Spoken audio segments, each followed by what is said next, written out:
Voces del Periodista. El Club de Periodistas de México, con su brazo asistencial, la Fundación Antonio Sáenz de Miera y Feital, presenta Voces del Periodista. Conduce Celeste Sáenz de Miera. Comenzamos. Buenas tardes, bienvenidos a su programa preferido, Voces del Periodista, del Club de Periodistas de México. Este programa que dirige, que coordina nuestra excelente amiga Celeste Sáenz de Miera, y aquí en pantalla momentáneamente con ustedes, Juan Ramón Jiménez. Estamos analizando, hemos continuado una serie de pláticas, sobre todo aquí vía internet. Estamos analizando esos temas muy áridos y complejos que son los temas de la evasión y la elusión fiscal. Evasión es cuando definitivamente no se pagan los impuestos, se evaden.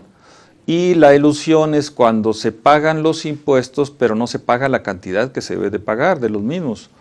Se lo dice alguien que estuvo en la Secretaría de Hacienda y Crédito Público, en la Coordinación Central de Operación Regional, bajo las órdenes del doctor en leyes Rubén Aguirre Pangborn. Estos temas los conocemos y por eso es que pretendemos que en este programa, en esta emisión, tengan ustedes un poco más de aproximación a los mismos. En un programa anterior hablábamos sobre los documentos filtrados en Panamá, que verdaderamente ha sido un escándalo internacional. Normalmente pues se le echa la culpa a los periodistas que filtraron la información, pero se trata de que la gente esté precisamente en esas jugadas y no se fije en los que evadieron los impuestos. O sea, los culpables son los que evadieron los impuestos, no los periodistas que filtraron la información. Entonces, en este caso vamos a hablar de los documentos o los Singapore Papers. Esto es, para muchos de nosotros, es verdaderamente nuevo. Nuevo en cierta forma.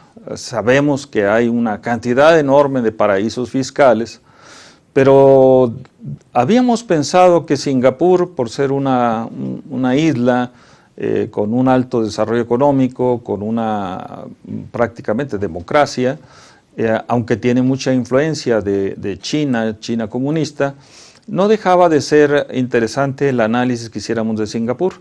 Ahí en Singapur, en alguna forma, el exsecretario de Hacienda, Francisco Gil Díaz, hizo un acuerdo de doble tributación con esta isla de Singapur, que viene a ser un centro financiero y un offshore enorme, poderoso.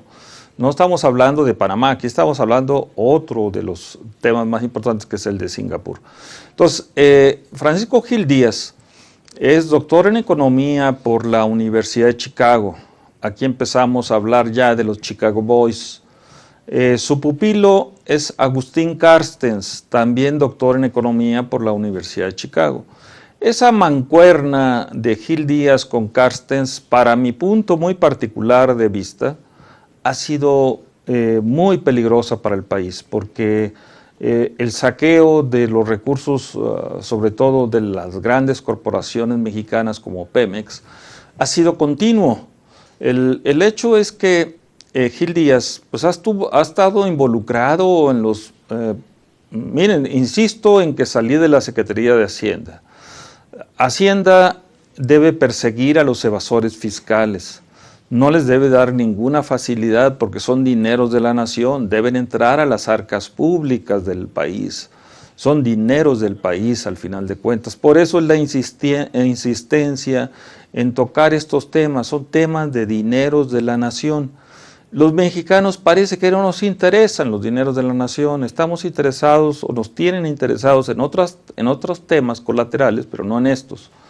Entonces, Francisco Gil Díaz, insistimos, ha estado involucrado en muchos fraudes fiscales. El mayor de los fraudes fiscales en toda la historia de México se dio cuando se vendió Banamex a Citibank. se dejaron de pagar de impuestos sobre la renta 3.500 millones de dólares. 3.500 millones de dólares se dejaron de pagar de ICR. Y luego se repitió el mismo esquema con la venta de Bancomer a BBA, al español BBA. Ahí fueron 1.500 millones de dólares.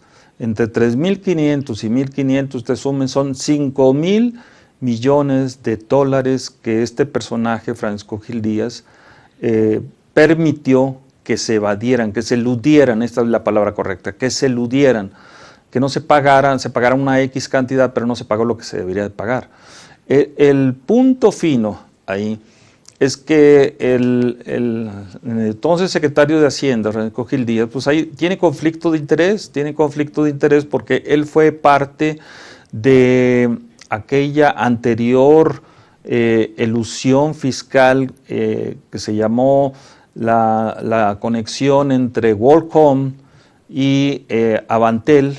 Había una correlación entre estas dos empresas, WorldCom y Avantel, y luego Banamex. Y me tengo que remontar, porque ahí es donde inicia todo esto de lo que estamos hablando. Me tengo que remontar a la gran crisis que sucedió después de los atentados de Nueva York del 11 de septiembre del 2001. Posteriormente a los atentados, el 3 de diciembre del 2001, estalla la crisis más escandalosa que haya habido en la contabilidad nacional de las empresas, en la evasión de impuestos, etcétera, que fue la crisis de Enron. A partir de esta séptima corporación energética más grande de los Estados Unidos, sucedió lo que se llamó la contabilidad creativa de Enron. Esa contabilidad creativa que los mexicanos pues inmediatamente la adoptamos, se ve inmediatamente que la adoptamos en México y que no ha sido combatida hasta la fecha. Esta contabilidad creativa básicamente estaba soportada en varias operaciones. Por ejemplo, las opciones sobre acciones que cotizan en bolsa, stock options se llaman en inglés, stock options. Esto fue lo primero que hizo Francisco Gil Díaz. Hizo unos stock options que no estaban regulados, que no existían en México en esos años, 2001, y los aplicó para Banamex, para que él dijo que los empleados de Banamex iban a recibir una especie de bono navideño por participar en este fraude, porque actualmente es fraude porque no existían en el país, no estaban regulados, en este fraude entre Banamex, que todavía no se vendía a Citibank, entre Avantel, que era socia de WorldCom. WorldCom era el gigante, después de Enron, fue el gigante, fue la defraudación fiscal más grande que haya habido en los Estados Unidos. WorldCom luego hizo una serie de operativos en México. El alcalde de Nueva York, ahí ve donde entran los cruces y las incógnitas para muchos de nosotros que le damos seguimiento a estos temas. La incógnita es que el alcalde de Nueva York, Rudolph Giuliani, en los atentados del 11 de septiembre del 2001, pues a la vez vino a ser, meses después, vino a ser el principal asesor de WorldCom. Y WorldCom se conectó en México con Avantel, insistimos, y luego Avantel pues viene a ser ahora lo que se conoce como Movistar. Hay unas relaciones ahí de Gil Díaz con todos estos grandes corporativos. Entonces, por eso se menciona a veces que hay una conexión entre los periodistas que filtran la información, en este caso el New York Times, y la continua rivalidad que hay entre los dos grandes corporativos que son Telmex y Movistar en México. Bueno, ahora entró el tercero que todavía se está consolidando, que es AT&T. Pero el hecho es, insistimos, esta defraudación fiscal. No perdamos el punto de vista central, que es defraudar a la hacienda de la nación, a la gran tesorería de México que tenemos de hace muchísimos años. Pero insistíamos, los stock options son parte de esa contabilidad creativa. Hay otro elemento más en la contabilidad creativa que son los llamados EBITDA en inglés, que vienen a ser los ingresos brutos antes de impuestos, depreciación y amortización. ingresos brutos antes de impuestos sobre la renta, depreciación y amortización. Este es un elemento clave para entender la contabilidad tanto de las empresas públicas como de las privadas. En la Facultad de Contaduría, donde hemos estado dando clases por 20 años, insistimos en estos temas. Obviamente las autoridades pues les molesta de que el estudiantado empiece a entender parte de esta problemática de la, entre comillas, de la contabilidad creativa. Fíjense ustedes que de los años de las vacas gordas de Pemex, porque estamos en los años de las vacas flacas, en los años de las vacas gordas, que fue el 2002, después del 2001 vino un incremento constante en los precios del petróleo. En el 2002 hasta el 2012, 10 años de bonanza petrolera en el país. 10 años, amigos y amigas, 10 años. El EBITDA, los ingresos brutos de Pemex antes de impuestos sobre la renta, depreciación y amortización, en esos años eran de 150,000 millones de dólares. Sumaban todos los ingresos brutos de todas las corporaciones del país. O sea, todas ellas no llegaban a sumar lo que tenía Pemex de flujo de efectivo. Por eso es que es parte de esta problemática que estamos viviendo en estos momentos entre los Panama Papers y los Singapore Papers, estos recursos tan enormes que tuvo el país, que tuvo Pemex, en las administraciones de Vicente Fox y Felipe Calderón y al principio de la administración de Enrique Peña Nieto. Pero básicamente fueron los gobiernos panistas. Pero bueno, vamos a un primer corte comercial y estamos en pantalla Juan Ramón Jiménez en este su programa preferido, Voces del Periodista, del Club de Periodistas de México, que dirige Celeste Sáenz de Miera.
Continuamos en este programa del Club de Periodistas de México, Voces del Periodista, que dirige nuestra excelsa amiga Celeste Sáenz de Miera, agradeciéndoles a los compañeros que nos apoyan aquí en pantalla, a Tere García y pues a todo el grupo que nos escuchan, que nos ven en este programa Voces del Periodista.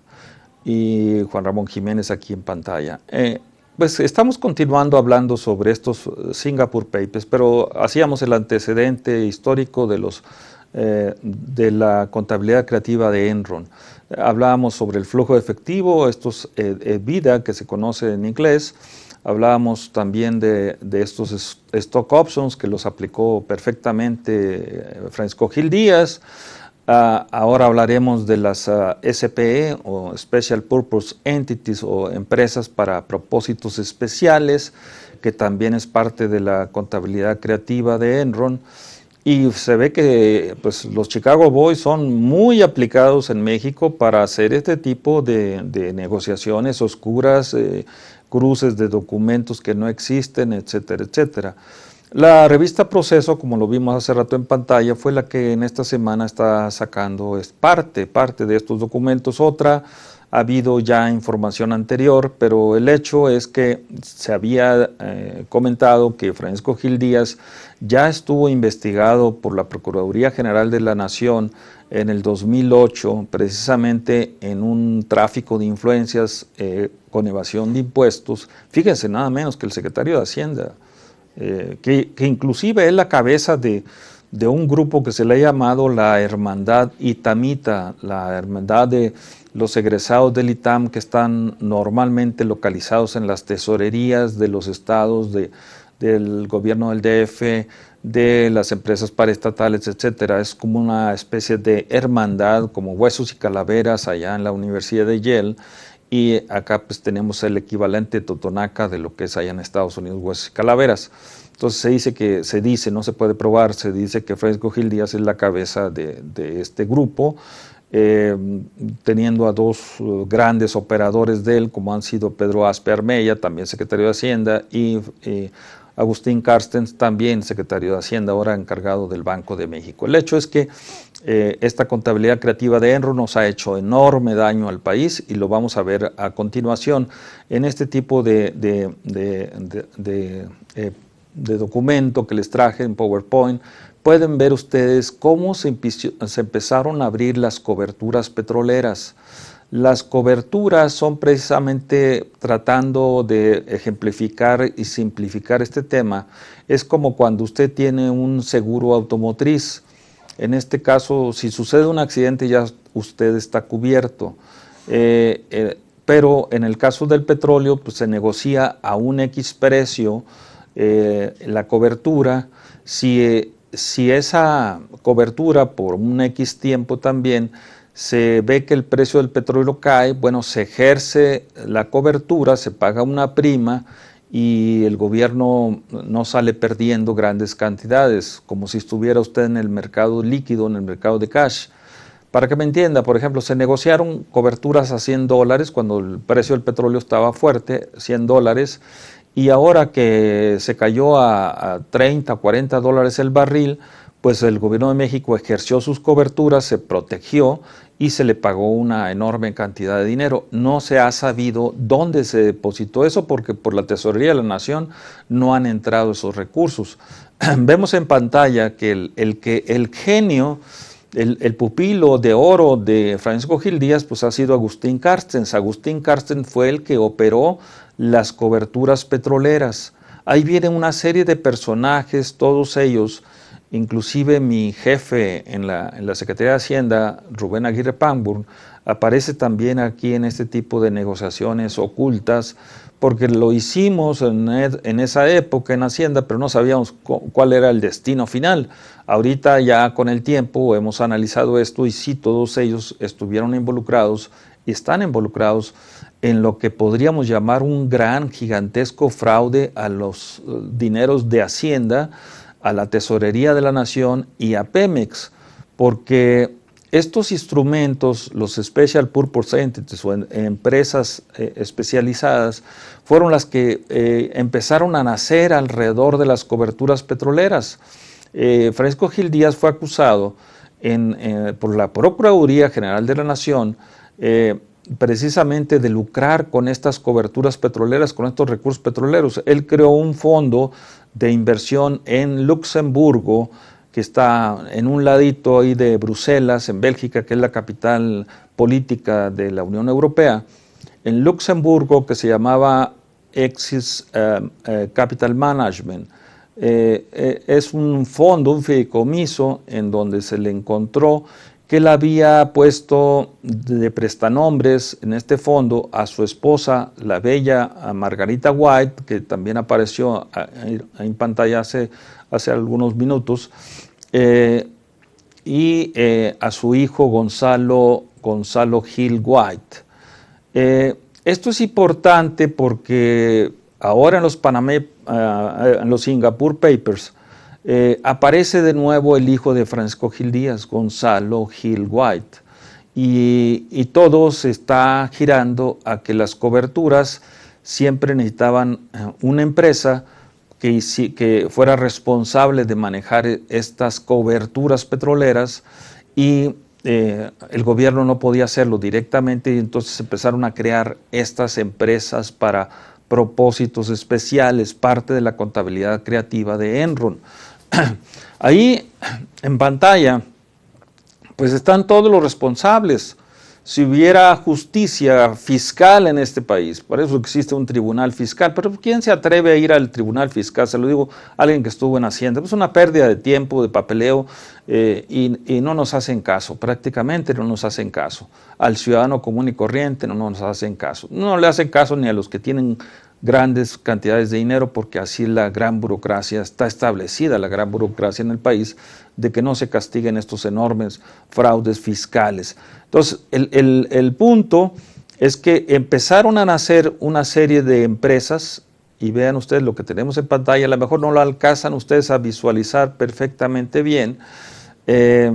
Lo voy a tratar de poner en mi página de internet personal para que los que lo quieran visualizar, analizar, lo puedan bajar de mi página web, que es las 3 www.yumca, M de Manuel, K de Kilo, A de Antonio, yumca.com. Yumca es una palabra maya que significa la casa del pueblo. Ahí voy a subir esto, voy a complementarlo con otros documentos sobre esto. Es enorme, es verdaderamente increíble que ustedes vean la cantidad de empresas, fideicomisos, sobre todo la cantidad de fideicomisos que se crearon en Luxemburgo. En Luxemburgo hay como 10 fideicomisos de Pemex, y que esos fideicomisos ahora se han ido diversificando hacia Singapur. Hay algunos cuantos que estuvieron en Holanda, estuvieron otros en Inglaterra, pero la gran cantidad de fideicomisos fuera de México, fuera de los Estados Unidos, Luxemburgo, pues es una especie de paraíso fiscal al interior de la Unión Europea. Así como Estados Unidos tiene paraísos fiscales, por eso una de las críticas que se hacía a los documentos de Panamá filtrados era que no había muchos norteamericanos, empresas norteamericanos mezclados en esto. Claro, porque pues ellos lo lavan el dinero, evaden los impuestos internamente en los Estados Unidos. Para eso existen paraísos fiscales internos, se llaman onshore, o sea, dentro del país. No necesitan salirse a los offshore, sino onshore. Tenemos el caso de Delaware, tenemos el caso de Nevada, tenemos el caso de Wyoming en los Estados Unidos, donde los corporativos de Estados Unidos pues van y de esa manera evaden o eluden el pago de impuestos.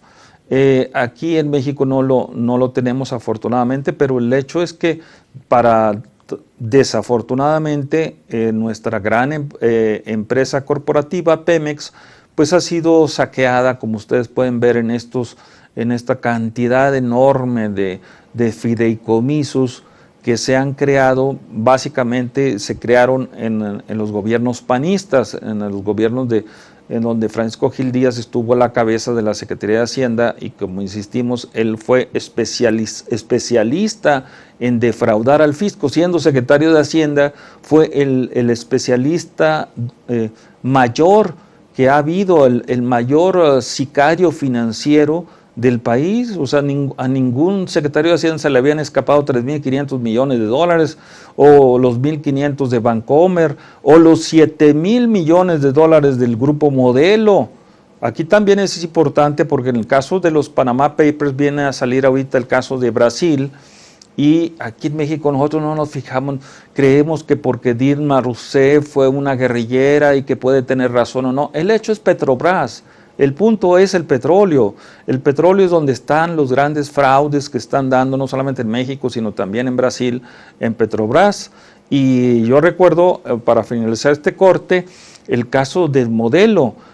Muchos de mis alumnos y exalumnos y exalumnas de la UNAM fueron corridos vergonzosamente, humillantemente de Modelo. Eran ejecutivos de la cervecería Modelo, y cuando llegaron los brasileños los expulsaron, les quitaron todas las prestaciones que habían ganado en sus luchas internas en el gran corporativo Modelo que manejaba María Asunción Aramburu Zavala, una mujer muy inteligente, muy bella y muy inteligente, pero pues esa inteligencia también nos hizo que nos defraudara al fisco mexicano pues una enorme cantidad de dinero. Estamos hablando 7.000 millones de dólares que dejó de pagar el grupo Cervecería Modelo, utilizando el esquema de Gil Díaz para que mediante operaciones en bolsa no se pagara el impuesto sobre la renta. Vamos a un segundo corte y continuamos. Aquí en pantalla Juan Ramón Jiménez.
Continuamos aquí en este subprograma preferido, Voces del Periodista, del Club de Periodistas de México, este programa que dirige, que coordina, que ejecuta perfectamente, para mi punto de vista, Celeste Sainz de Miera, del Club de Periodistas de México. Aquí en pantalla Juan Ramón Jiménez, hablándolos de temas escabrosos. A lo mejor dormimos a la gente, pero son los temas áridos de los dineros públicos.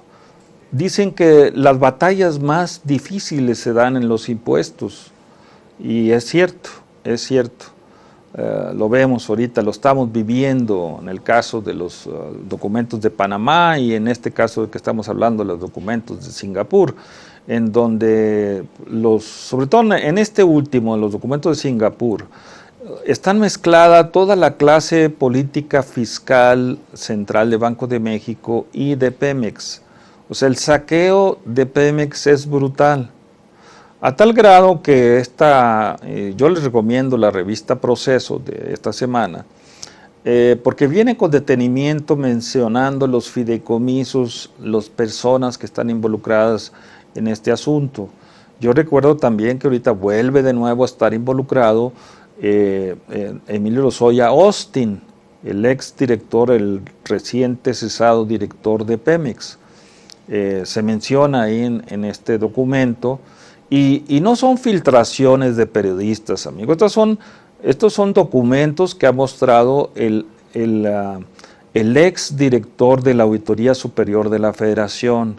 O sea, aquí no hay de que si dijo Soros o dijo Slim o dijo... No, aquí es el auditor superior de la Federación el que está mostrando o documentándole a la revista Proceso estos fideicomisos, en inglés trust, que hay a nivel de todos los paraísos fiscales, pero básicamente se centraban mucho en Luxemburgo y posteriormente se ha pasado a Singapur. Menciona en este documento, en esta investigación periodística, en esta entrevista que se le hace al ex auditor de la Auditoría Superior de la Federación, que Gil Díaz pues, ha sido la cabeza de todo este saqueo de Pemex.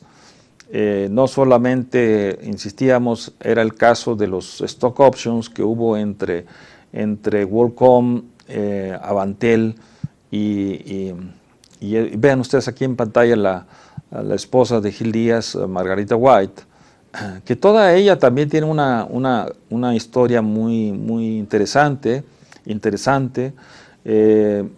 Ella, según lo que yo sé, es originaria de Laredo, Texas, y allá en mi estado, en Coahuila, si ustedes cuadriculan mi estado, ustedes pueden ver el sureste, está dominado por la laguna, el el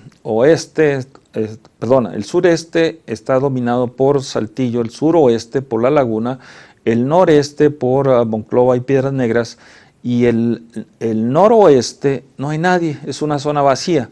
Esa zona vacía fue llenado por grandes intereses tejanos, ganaderos y mineros, entre ellas la familia White, de ahí viene Margarita White. Ella se ha especializado en temas de moda y cosas de ese tipo, una señora muy elegante. Por ahí tiene un libro que le hemos visto en Editorial Trillas.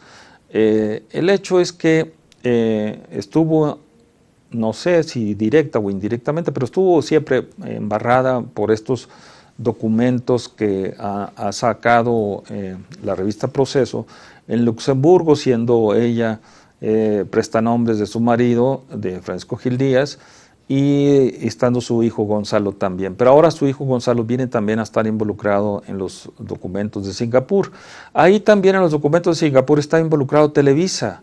Televisa está bien embarrada en los movimientos entre Pemex, entre Hacienda y Televisa, el gran corporativo del país. Vienen muchos nombres como los de Cañedo White, que es pariente de ellos, de los mismos White. Cañedo White viene a ser primo de Gonzalo Gil White, y todos ellos están hay grandes funcionarios. Angoitia, que está mencionado en los papeles de Panamá, vuelve a estar mencionado en los documentos de Singapur. Entonces Angoitia también ha sido los financieros de Televisa, los que están moviendo grandes recursos.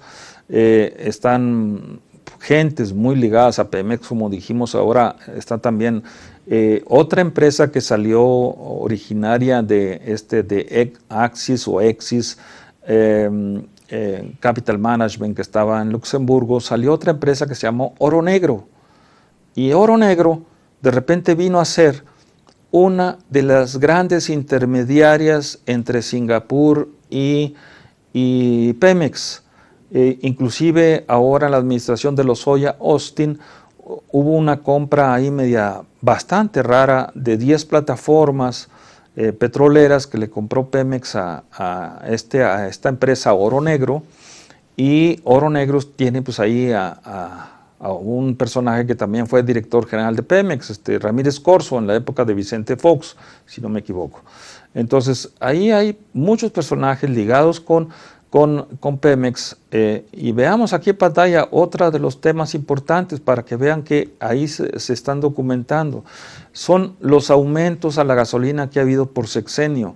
Vean los 2 últimos sexenios panistas, cuánto le aumentaron a la gasolina. Esos aumentos de la gasolina, esos técnicamente se les conoce como netbacks en inglés. Esos son los que generaron enormes, gigantescas cantidades de dinero sucio porque se fue a lavar a paraísos fiscales por parte de los operadores de Pemex, dentro de Pemex, los directores generales de Pemex, estos operadores externos que crearon esta empresa que se llama Oro Negro, y esta empresa creada en Luxemburgo, Axis Capital Management.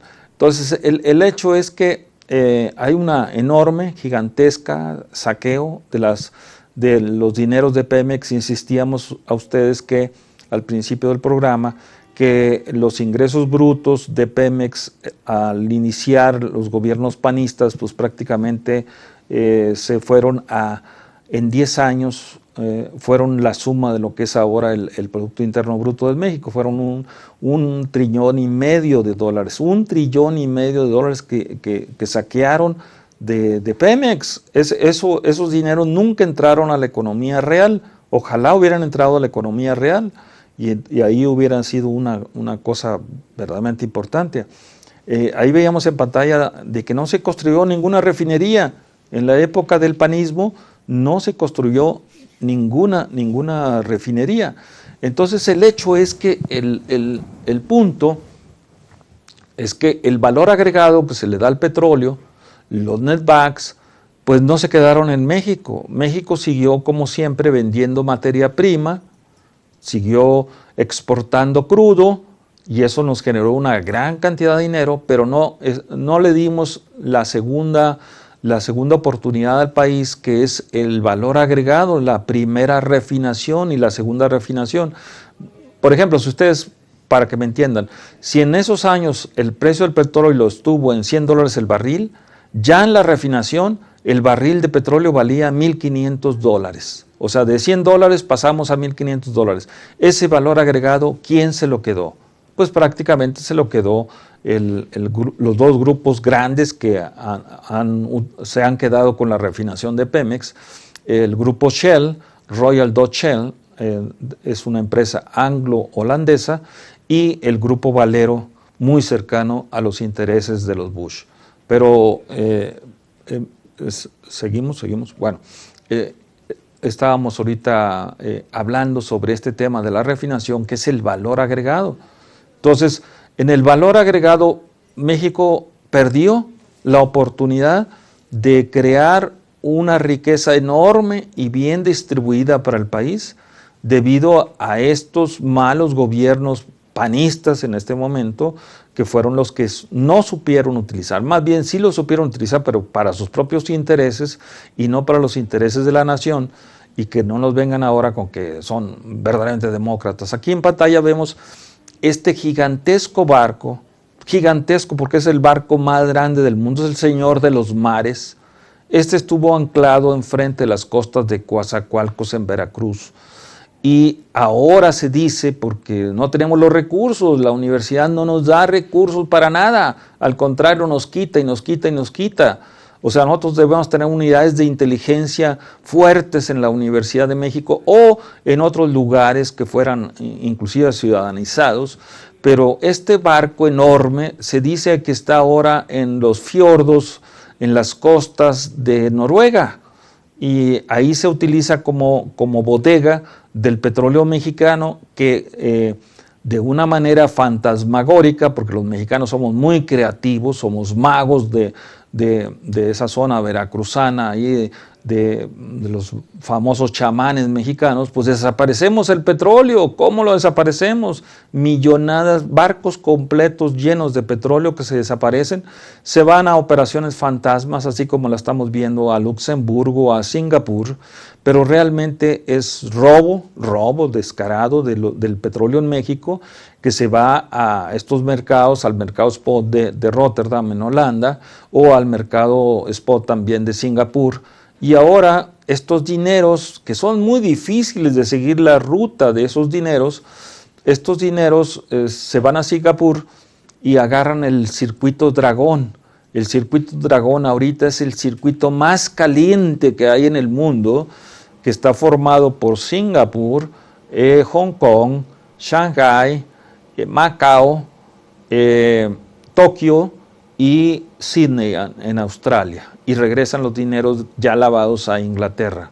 Vean ustedes ese famoso circuito Dragón, donde ahí se pierde la ruta y tiene uno que andar como espía de las películas de James Bond, siguiendo la ruta del dinero, en este caso el dinero nuestro, el dinero de Pemex. Pero vamos a un tercer corte comercial. Aquí en pantalla Juan Ramón Jiménez, en este su programa preferido, Voces del Periodista, del Club de Periodistas de México, que dirige nuestra excelsa amiga Celeste Sáenz de Miera.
Pues continuamos con ustedes aquí en pantalla, Juan Ramón Jiménez, en este su programa Voces del Periodista, del Club de Periodistas de México, este programa de Celeste Sáenz de Miera.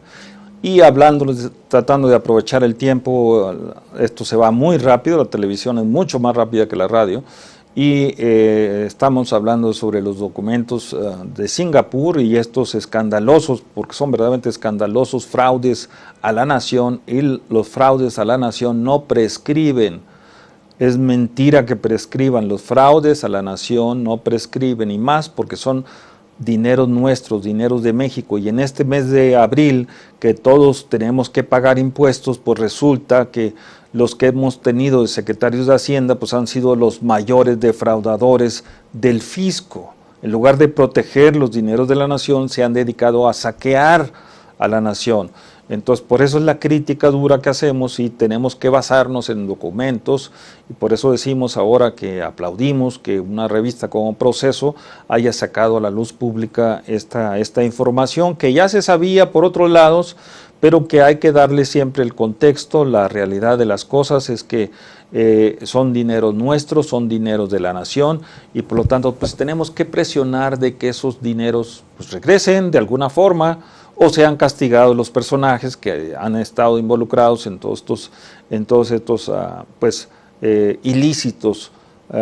Muchas veces ellos dicen, bueno, pues pagamos la multa y regresamos. No, sabemos los que estuvimos en Hacienda que hay castigo, y el castigo son 10 años de cárcel, simple y sencillamente por un crimen de Estado, porque es un crimen de Estado, evadir el pago de impuestos.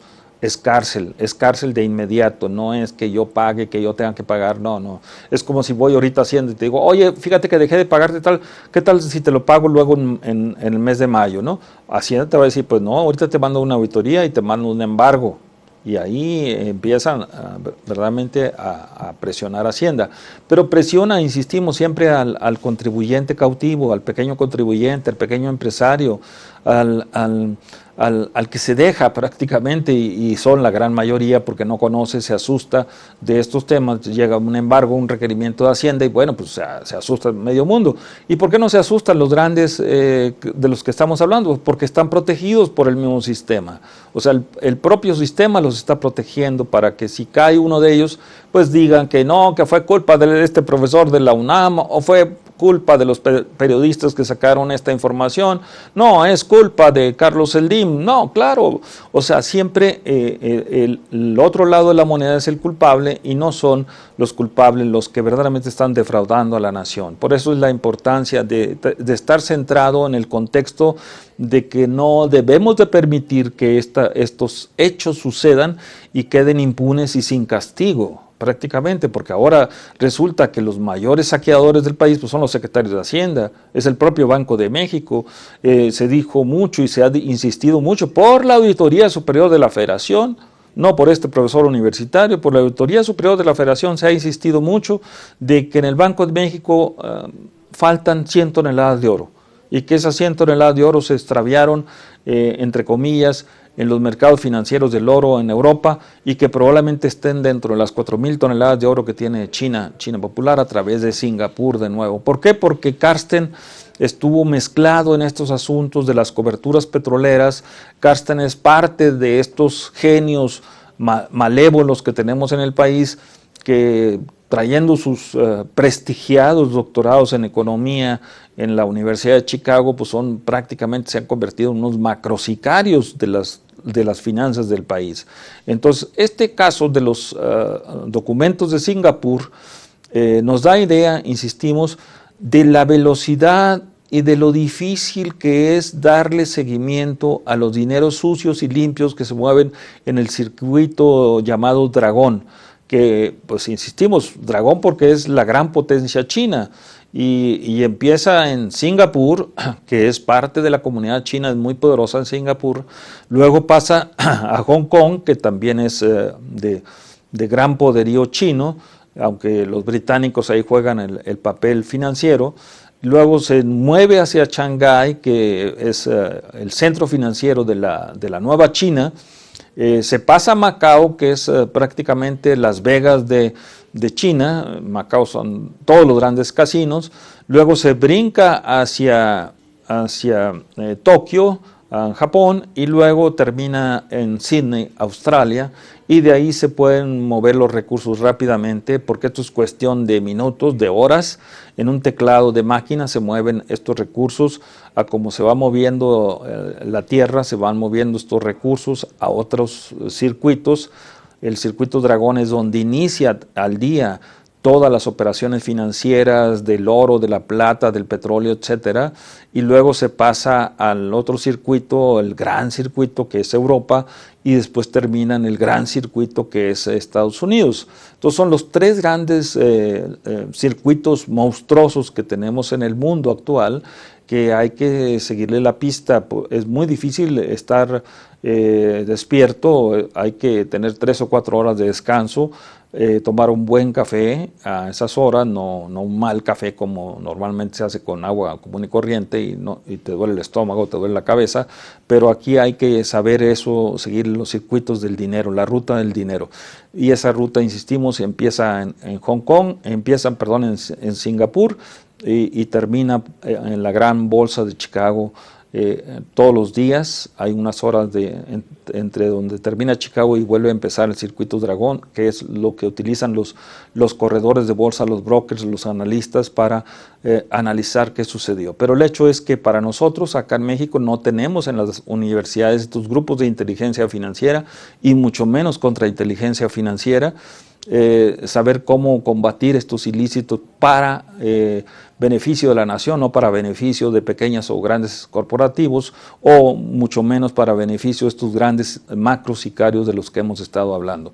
El punto central a lo que queremos concluir el día de hoy es que tenemos que tener un sistema de anticorrupción, pero no solamente en el manejo de la administración pública federal, sino anticorrupción en los sectores financieros. O sea, ahí es donde se necesita, porque miren ustedes, si nosotros sacamos el dinero, si nosotros sacáramos $1 millón ilícitamente de México, lo ponemos en el circuito Dragón, el llamado apalancamiento, leverage, es de 100 a 1, inclusive en Macao llega a 1000 a 1. O sea, esos $100 millones, multiplíquelos por 1000 y eso es lo que se mueve en el circuito Dragón. O sea, hay grandes apalancamientos, un leverage se llama en inglés, sobre esto. Y bueno, para entender los grandes y las pequeñas empresas que se mueven ahí, desde banqueros, financieros, especuladores, y de todo tipo hay en estos grandes circuitos, y qué lástima que en nuestro país toda la gran sociedad, el 99.9%, no es como en Estados Unidos se dice ya, el 99.9% de la sociedad está totalmente manejado por el 1%. No, aquí en México el 99.9% de la población en México no entiende de finanzas, no entiende de circuitos financieros, no entiende del saqueo de los dineros de la nación. Esa es nuestra gran problemática que tenemos en el país, una clase totalmente ignorante en estos temas. Y los pocos que nos hemos dedicado a analizar, pues prácticamente nos bloquean por todos lados. Terminamos esta parte con esta cuestión histórica, en donde el petróleo es nuestro. Desde 1938, en esta lámina pueden ver cómo la gente del pueblo fue a vender sus gallinas, entregó sus pocos recursos para que Pemex fuera una gran empresa de la nación. Y esta gran empresa de la nación se la han quedado los gobiernos sucesorios. Todos los gobiernos han sabido sacar recursos de esto. Y ahora sucede que en los tiempos actuales el gran corporativo, que es la columna vertebral de este país, que es el petróleo y Pemex, pues prácticamente no lo quieren hacer papilla, como se dice coloquialmente, para acabar prácticamente haciendo de México una gran colonia norteamericana, británica, China o lo que fuera. No, México es un país poderoso, tiene muchos recursos bióticos, tiene muchos recursos minerales, tiene recursos hasta del Popocatépetl, que en estos días ha estado enojado, y coloquialmente decían los caricaturistas que había que entregar un diputado al Popocatépetl todos los días para que se calmara y ya no se enojara tanto, porque de repente prácticamente llenó de ceniza la ciudad de Puebla. Y cuidado que puede hacerlo lo mismo con la Ciudad de México si los vientos cambian. Espero que no cambien los vientos de esta propuesta que les hacemos, de que es necesario tener centros de inteligencia popular, si no es que no lo aceptan las universidades, si las públicas no lo aceptan, mucho menos las privadas. Entonces tenemos que buscar la forma de encontrar unos centros de inteligencia popular para estarle dando seguimiento a los dineros de la nación, estos dineros que verdaderamente parecería que nosotros estamos en jauja porque tenemos una clase política que nos llena de spot, la radio y la televisión diciéndonos que hay que votar y que votar y votar. ¿Votar por quiénes? O sea, verdaderamente no hay unas opciones muy sólidas para que el pueblo de México esté ilustrado. Pero bueno, esa es la propuesta que hacemos, al menos, de que ojalá estos programas llamen a la reflexión de que es necesario ya ponerle más atención a los dineros de la nación, si no nos están empobreciendo brutalmente a nuestro México querido. Amigos, se nos acabó el tiempo, lástima, porque insistimos, estos temas nos dan para más. Aquí en pantalla estuvo Juan Ramón Jiménez en su programa preferido, Voces del Periodista, del Club de Periodistas de México, y cualquier cosa que quieran mandar a mi correo personal, pueden hacerlo a coahuiltejas@gmail.com, Coahuil, Texas con J, porque fue un estado de la República, Coahuila y Texas, Coahuil, Texas, todo junto, @gmail.com. Y gracias por estar en esta sintonía. Gracias a Tere García, a todos los compañeros en cabina que hacen posible un programa tan bonito, tan excelente como es Voces del Periodista del Club de Periodistas de México, de nuestra querida amiga Celeste Sainz de Miera. Nos veremos en próximos programas. Gracias por su atención y que la pasen muy bien.